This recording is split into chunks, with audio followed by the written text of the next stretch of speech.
Mga nagpakaroning nung biktima sa sunog mihugpas sa dakben sa Mandawi, kinsa mipahimo sa mga hinabang alang unta gyud sa tinud-anay nga nasunugan.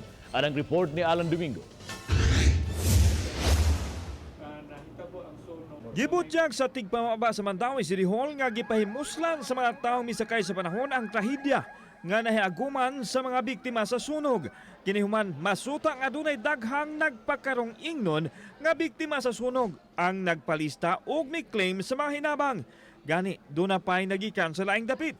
Hinoon way plano ang kagamhanan sa Mandawi paggukod sa mga fake fire victims. Doon nagyoy mga imit o mga fake nga mga fire victims nga dili taga mantuyong, dili taga giso. So ato na silang na diskubrian, so atong gipangkuhaan sa mga cards. Samtang miabot na sa 5 milyones ka pesos ang nagasto sa city government alang sa panginahanglan sa mga nasunugan. Gikuha kini sa Quick Response Fund sa syudad.